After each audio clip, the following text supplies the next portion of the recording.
항으로 들어가 봅시다. 604페이지.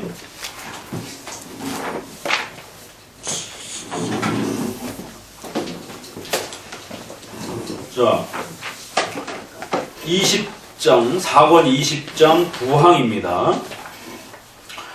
우리가 계속해서 국가관에 대해서 지금 배워가고 있는데, 국가의 위정자의 정의, 국가와 교회의 관계, 또 그 다음에 국가 위정자의 역할, 또 국가와 위정자가 해야 하는 그러한 또 그 칼의 권세에 대한 이런 부분, 성격, 이런 부분을 계속해서 지금 성경적 국가관에 대한 부분들을 배워가고 있는데, 이제 구항에는 또 굉장히 어려운 주제가 소개가 돼요.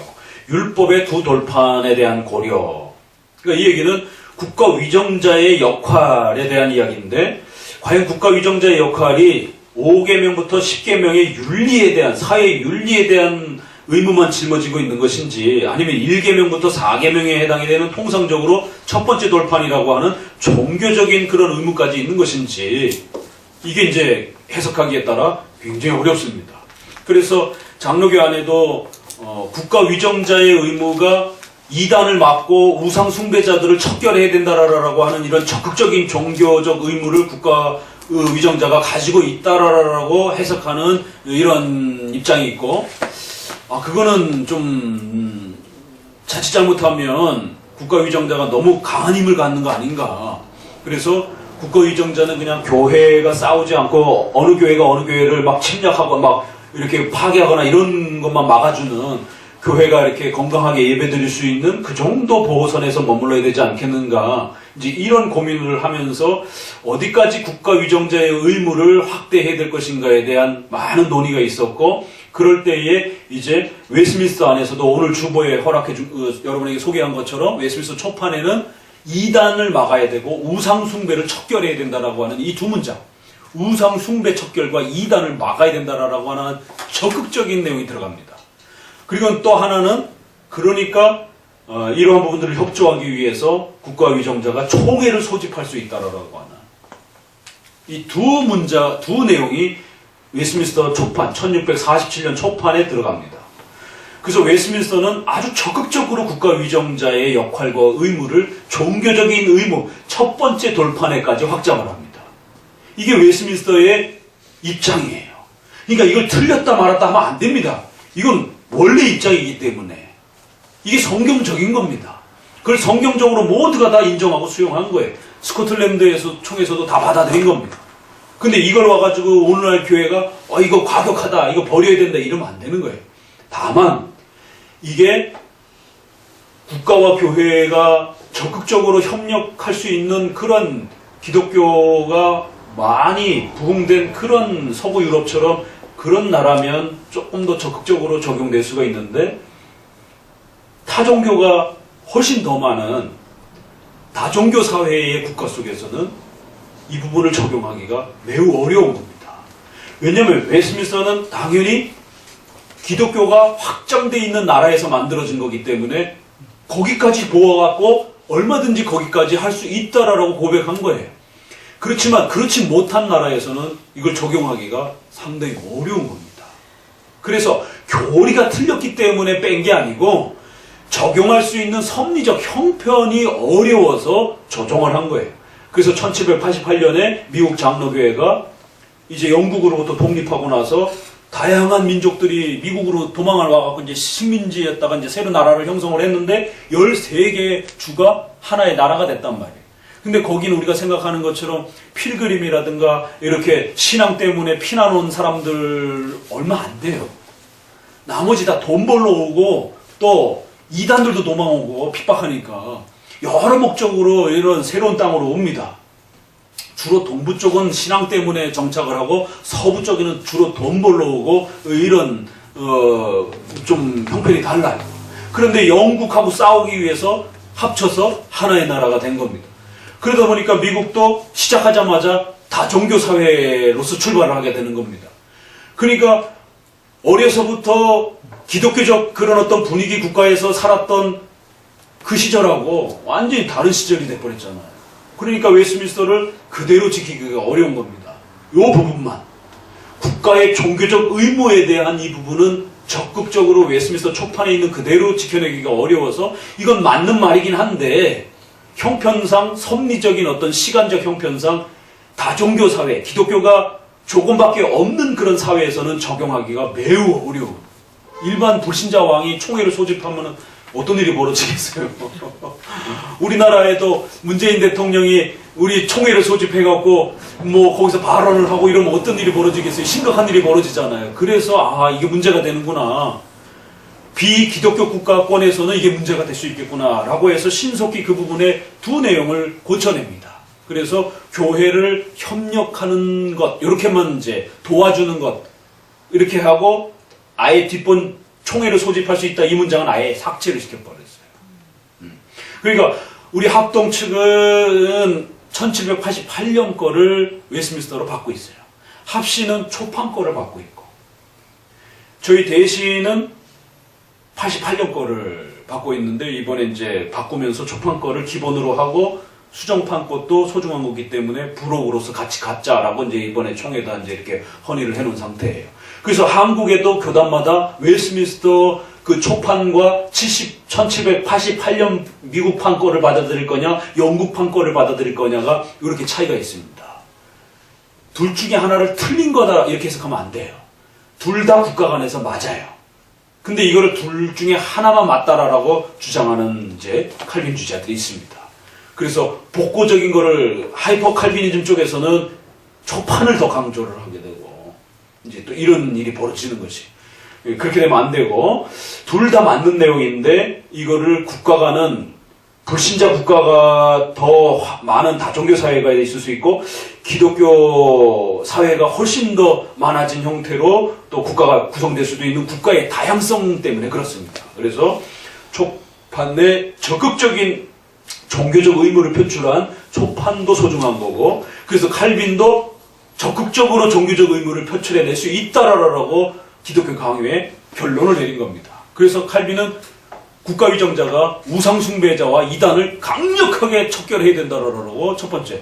두 번째, 총회 소집권에 대한 부분들을 가질 수 있다라고. 그래서 교회의 종교적 의무의 부분들을 적극적으로 이건 간섭의 문제가 아니라 협력의 문제예요. 그래서 교회가 국가의 일에 대해서 자잘못에 대해서 아주 적극적으로 발언할 수 있는 것처럼 국가위정자도 교회를 상호 협력할 때 이런 일들에 대해서 교회가 이렇게 해줬으면 좋겠다라고 적극적으로 이렇게 서로 협력의 개념을 여기까지 확장을 한 거예요.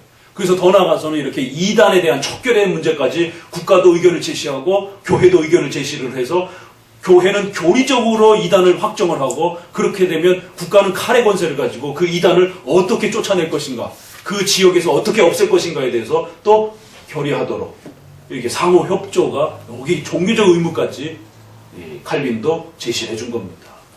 그러니까 이런 부분을 보게 되면 웨스트민스터 초판은 국가의 종교적 의무에 대해서 칼빈의 그 입장을 아주 적극적으로 펼쳐낸 겁니다. 근데 이제 이걸 비판하는 이제 후기 칼빈자들 중에서 아주 굉장히 비판하시는 분들이 있어요. 어떻게 교회가 국가가 이단에 대한 문제에 대해서 또 이런 부분에 대해서 관여할 수 있냐? 그건 안 된다. 절대 안 된다. 그러니까 이 칼빈의 또 웨스트민스터의 이거는 에라스티안 국가주의적 발상에서 나온 것이다. 교권주의적 발상에서 나온 것이다. 로마 카톨릭적인 사고에서 나온 것이다. 이런 식으로 비판하는 분들이 있어요. 그건 잘못된 겁니다. 칼빈의 이 부분은 우리가 훌륭하다라고 받아들여야 되는 거고 또 웨스트민스터도 그래서 이걸 그대로 초판해서 이 정도까지 수용을 한 거고 스코틀랜드의 존 낙스라든가 또 카이퍼도 이 정도까지를 충분히 다 수용을 했어요. 지난번에 우리 기독교 강요 칼빈주의 강연에서 보는 것처럼 바로 이 부분을 지적하면서 국가의 종교적 의무를 교회가 확장이 되면 그래서 그 사회가 많은 대부분이 다 기독교인이라면 70, 80% 이상 많은 시민들이 기독교인이라면 국가위정자가 적극적으로 종교적 의무를 확대할 수 있다라고. 다만 그렇지 않은 사회에서는 국가위정자가 종교적 의무를 조금 소극적으로 어쩔 수 없이 이렇게 그 형편을 우리가 인정한다. 그렇지만 교회가 부흥을 많이 해서 시민 전체가 대부분이 기독교인이라면 국가위정자의 종교적 의무를 적극적으로 확대를 해서 우리 지역에서 신천지라든가 이런 여호와 증인이라든가 이런 이단들이 없으면 훨씬 좋죠. 그렇잖아요, 그죠? 아무리 종교 자유라고 해가지고 이단이 가득한 지역에 사는 게 낫겠어요. 그러니까 이제 그런 실제 문제가 나타나는 겁니다. 우리 교인들은, 교회는 이단이라고 확정을 할 수는 있어도 강제권이 없기 때문에 그들을 쫓아낼 수는 없는 겁니다. 그들을 쫓아낼 수 있는 유일한 힘은 누가 갖고 있어요? 국가가 갖고 있는 거예요. 칼의 권세를 갖고 있으니까. 추방령을 내릴 수 있으니까. 뭐 우리가 신앙이 다르다고 해서 죽인다든가 뭐 이런 거는 좀 우리가 문제가 있지만, 기독교인이 고유한 그 신앙의 가치를 지켜가고 살아가려고 애를 쓰는데 거기에 이단이 막 창궐해지고 막 이단이 많아지는 것을 국가위정자가 내버려둬도 괜찮다? 이건 쉬운 문제가 아니에요. 다종교 사회일 때는 어쩔 수 없이 우리가 여러 종교가 같이 살아가야 되지만 70, 80%가 전부 다 기독교인이요. 국회의원도 시장도 다 다 웬만한 사람들은 다 기독교인인데 그 지역에 신천지가 막 창궐을 하고 막 이거 뭐 가만히 내버려두고 이건 이제 또 문제가 될 수 있는 겁니다. 그랬다가 교회가 오히려 역전이 돼가지고 그 지역이 신천지로 이단으로 확 뒤바뀌어버린 나라들이 수두룩합니다. 리비아, 최근에는 리비아가 어떤 나라예요? 거기 그 중동 쪽에서 가장 기독교율이 복음률이 높았던 나라예요. 뭐 높게 잡기는 뭐 70%, 80%까지 잡았습니다. 근데 지금 어떻게 됐어요? 완전히 이슬람 국가로 바뀌었잖아요. 남아프리카는 또 어때요? 남아공이요? 남아공. 남아프리카 중에서 맨 아래쪽에 개신교 많았잖아요. 그 개신교에 이주를 시켜가지고, 그래서 백인들을 많이 이주시켜가지고 기독교인들이 상당히 많았다고요. 근데 이제 그 인종 갈등에 대한 이런 부분들을 이제 적절히 이제 대처하고 막 이러지 못하다 보니까 나중에 지금은 이제 기독교의 어떤 그 목소리와 세력들이 전부 다 빠져버렸어요. 그러니까 이제 우리가 신앙생활 한다라고 하는 것은 단지 자기 혼자만 신앙생활을 해서 될 문제가 아니라는 것이죠. 결국 그 사회와 그 지역을 어떻게 기독교적 가치로 구성하느냐에 따라 그 신앙의 가치가 훨씬 더 확대가 되고 훨씬 더 후손들에게 오래 보존되어지기도 하는데, 그런 일반은총에 대한 이런 부분을 등한시하게 되게 되면 결국 그 시간과 범위가 급격히 축소된다는 것이에요. 그게 역사의 증명이라는 겁니다. 지금 네덜란드, 제네바, 얼마 전에 네덜란드에서 동성애 뭐 허락했지? 제네바에서 그 동성혼에 대한 부분 결국 선거로 결국에는 투표로 확정이 됐어요. 참 제네바가 종교개혁의 중심지였는데 이런 일이 벌어진다는 거예요. 결국에는 이 구항은, 그래서 이단이 창궐하는 걸 막을 수 있는 것은, 강제력으로 막을 수 있는 것은 국가의 힘이라는 겁니다. 그래서 하나님은 국가를 세워준 것은 백성들의 생명을 보호해주는 첫 번째 의무가 있고, 또 하나는 교회를 보호해주는 거예요. 그 교회를 보호해주는 것은 여러 방법이 있는데 그 중에 율법의 첫 번째 돌판에 해당이 되는 그런 종교적, 신앙적 부분에 대한 또 책임과 의무도 짊어질 수 있다. 이게 이제 결론입니다. 그래서 오늘은 구항 부분만 좀 읽어가면서 마무리합니다. 여기서 우리는 집권자의 직책을 겸해서 설명해야겠다.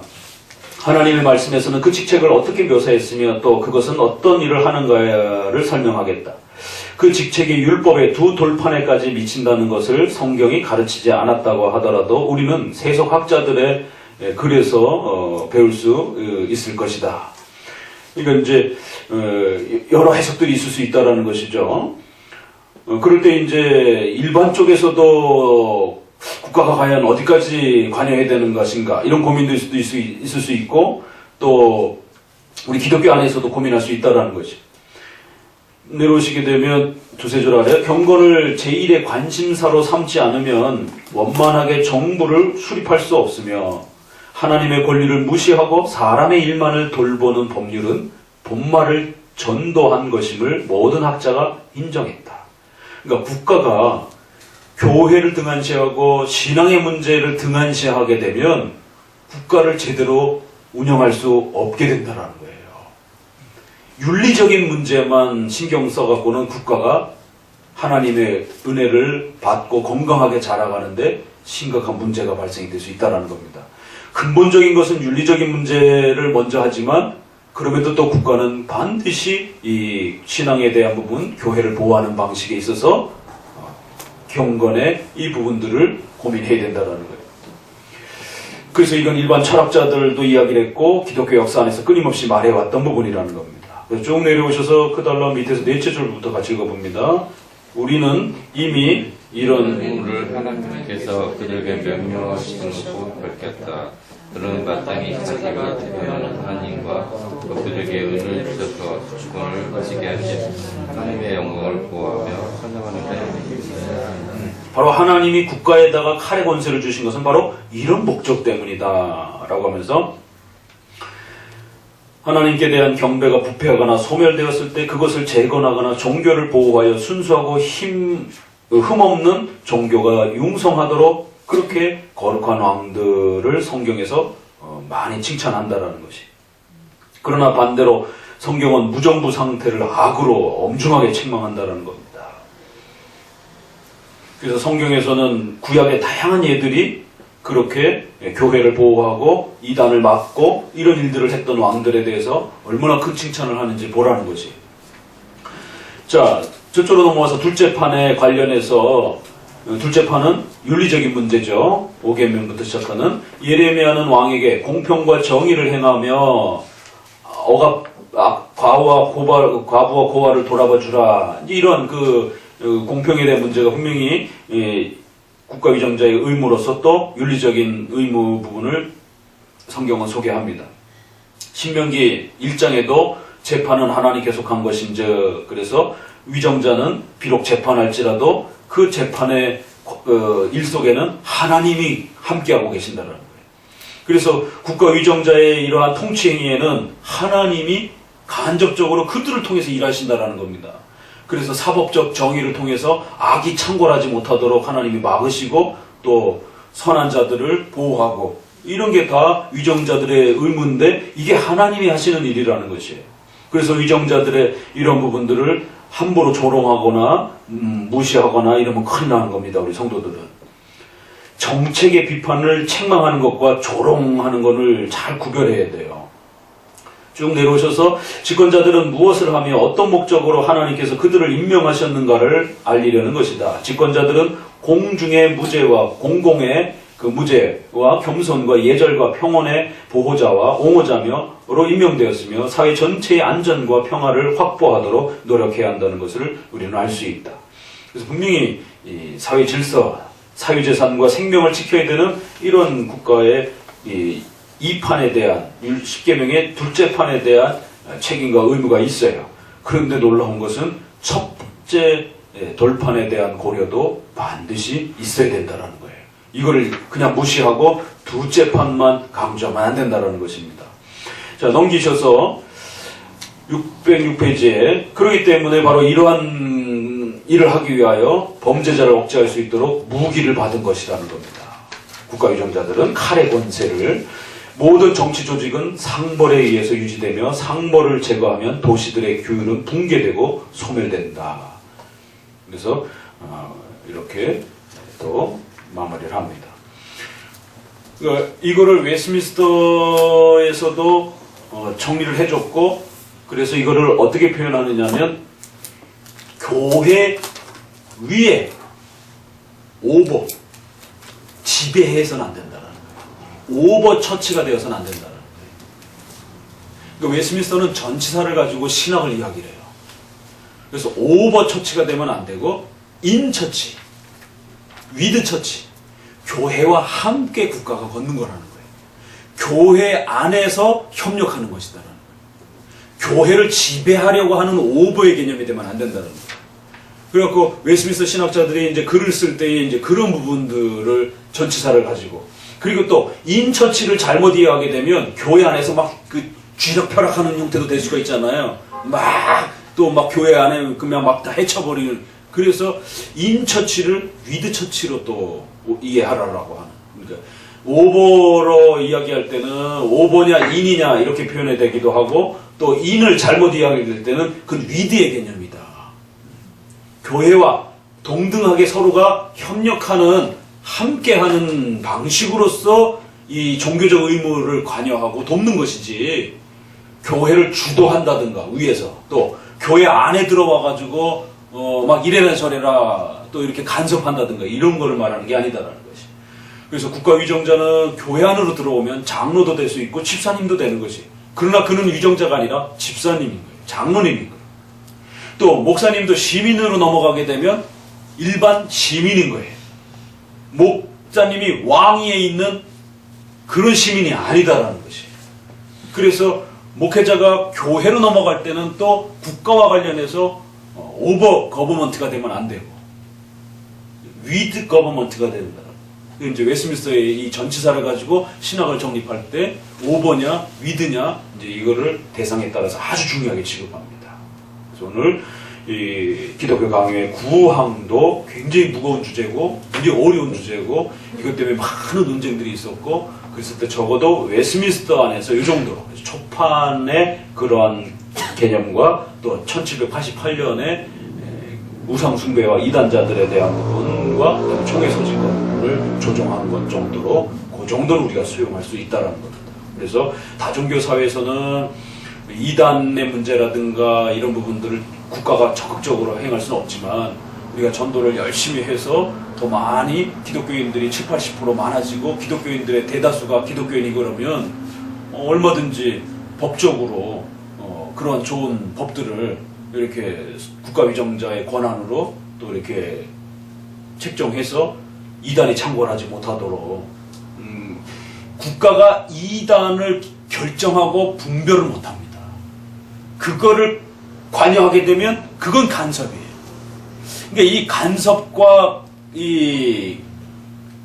간섭과 협조가 아주 미묘하게 종이 한 장 차이처럼 이렇게 구별하기가 어려울 수도 있습니다. 그러나 이 훈련을 해야 된다는 거예요. 그래서 이걸 등한시하게 되면 무책임이 돼버리는 거예요.